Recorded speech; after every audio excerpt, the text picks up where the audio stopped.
بسم اللہ الرحمن الرحیم۔ دیکھتی آنکھوں اور سنتے کانوں کو ہمارا سلام پہنچے۔ ذوالفقار علی بھٹو نے پاکستان کی سیاست پر انمٹ نقوش چھوڑے ہیں۔ بھٹو ایک سیاسی جماعت کے سربراہ ہی نہیں بلکہ ایک طلسماتی شخصیت کے مالک تھے۔ پاکستان کی سیاست میں ایک ہنگامہ خیز زندگی گزارنے والے بھٹو کو دنیائے سیاست میں ایک خاص شہرت اور مقام نصیب ہوا۔ اس لیے جب 3 اپریل 1979 کو ان کو پھانسی کی اطلاع دی گئی تو انہوں نے ڈپٹی جیل سپرنٹنڈنٹ خواجہ غلام رسول کو مخاطب کرتے ہوئے کہا کہ ڈپٹی صاحب، آپ لوگوں کو ایسا لیڈر کہاں سے ملے گا؟ مگر آپ کو ضرورت ہی کیا ہے؟ ضرورت تو غریبوں کی تھی۔ تم لوگ غریبوں کا لیڈر چھین رہے ہو۔ میں انقلابی آدمی ہوں، غریبوں کا حامی۔ یار، مجھے مارنا ہی تھا تو 2 سال خراب کیوں کیا؟ میری عزت کیوں نہیں کی جو ساری دنیا میں ہے؟ مجھے کسی ریسٹ ہاؤس یا کسی کوٹھی میں رکھتے اور عزت سے مار دیتے۔ اور یوں 3 اور 4 اپریل کی درمیانی شب کو قائد عوام ذوالفقار علی بھٹو کو پھانسی دے دی گئی۔ آج کی تحریر میں ذوالفقار علی بھٹو کے مختلف اقوال دیے گئے ہیں۔ ان کے اقوال سے بھٹو کی شخصیت، ملکی اور بین الاقوامی سیاست پر ان کی گرفت اور عوام کو درپیش مسائل کے ادراک کا اندازہ کیا جا سکتا ہے۔ ذوالفقار علی بھٹو نے جب مزار قائد پر حاضری دی تو بابائے قوم سے مخاطب ہوئے اور کہا کہ اے میرے قائد، تو نے کیا ایسا ہی پاکستان سوچا تھا؟ کیا تو نے ایسے ہی پاکستان کا تصور دیا تھا؟ اے میرے قائد، آج میں احتجاج کرنے آیا ہوں مزدوروں، کسانوں اور طالب علموں کی طرف سے۔ کیا پاکستان کی خاطر اس لیے جدوجہد کی گئی تھی؟ اے میرے قائد، اس قوم پر ظلم ہو رہا ہے۔ ہم آپ کے مزار پر تقریر نہیں کر سکتے، ہماری زبانیں بند کر دی گئی ہیں۔ بول اے میرے قائد اعظم، یہ ظلم کا سورج کب غروب ہوگا؟ میرے قائد، یہ کیسا انصاف ہے کہ نوکری شاہی اور افسر شاہی نے پورے پاکستان پر اپنا کالا سایہ ڈال رکھا ہے۔ سوشلزم کا پہلا پتھر پیغمبر اسلام نے نصب کیا تھا، اس لیے معاشرتی انصاف پر مبنی یہ نظریہ قطعاً غیر اسلامی نہیں اور آگے کی جانب کوئی قدم پچھلی غلطیوں سے آزاد ہو کر ہی اٹھ سکتا ہے۔ ہمارے عوام کا مذہب اسلام ہے اور اسلام ایک ایسا رشتہ ہے جس میں مختلف علاقوں کے لوگ باہم منسلک ہیں۔ جمہوریت ایک ایسا سیاسی نظام ہے جو قائد اعظم نے اس ملک کے لیے منتخب کیا تھا، اور سوشلزم ان اقتصادی برائیوں کا علاج ہے جو پاکستان کی جڑیں کھوکھلی کر رہی ہیں۔ اس خیال میں کوئی صداقت نہیں کہ اسلام اور سوشلزم ایک دوسرے کی ضد ہیں۔ میں پاکستان کے وزیر خارجہ کی حیثیت سے یہ کہنا چاہتا ہوں کہ میں ہندوستان کی ساری دولت کے بدلے میں ایک مسعودی، ایک یوسف زائی یا ایک چانڈیوں کو الگ کرنے پر تیار نہیں۔ میں ہندوستان کے سارے اسلحہ خانے کے عوض پاکستان کی مقدس سرزمین کا 1 ملی میٹر حوالے کرنے پر آمادہ نہیں ہو سکتا۔ کوئی بھی ہزاروں سال نہیں رہا، کسی نے بھی لاکھوں سال حکومت نہیں کی ہے۔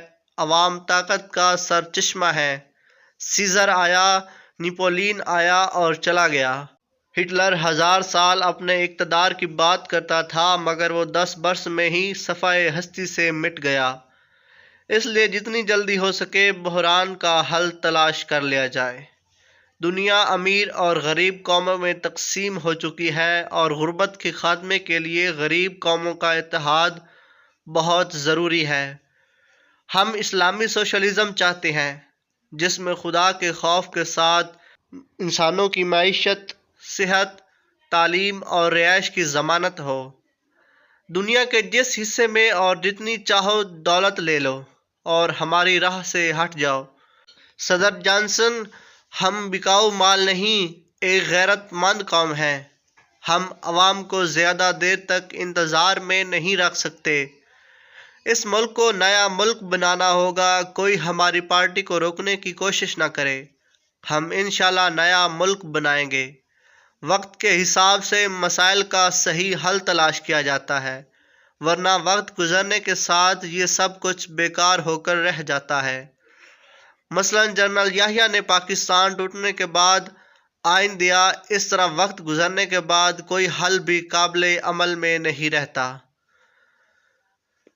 مجھے شبہ ہے کہ پنڈت نہرو نے اپنی کتاب ہندوستان کی دریافت میں پاکستان اپنے قیام کے 20-25 سال بعد ختم ہو جائے گا کا جو حوالہ دیا ہے وہ صحیح ثابت نہ ہو جائے۔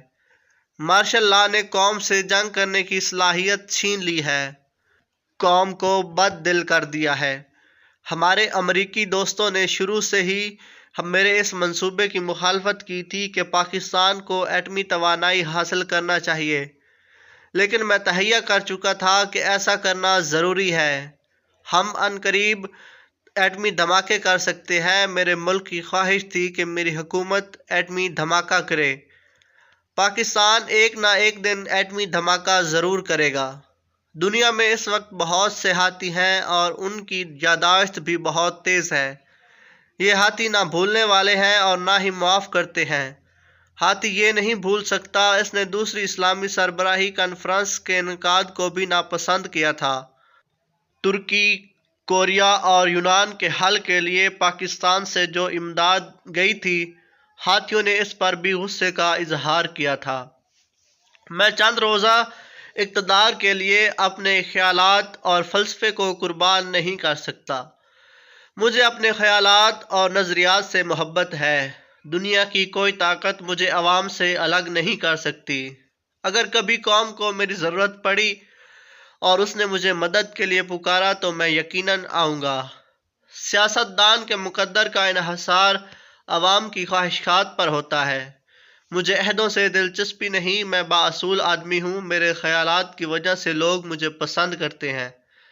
میں کسی قیمت پر بھی یہ خیالات قربان نہیں کر سکتا۔ ہم اس وقت تک چین سے نہیں بیٹھیں گے جب تک ملک میں عوام کا راج، غریبوں کا راج، کسانوں اور مزدوروں کا راج قائم نہیں ہو جاتا۔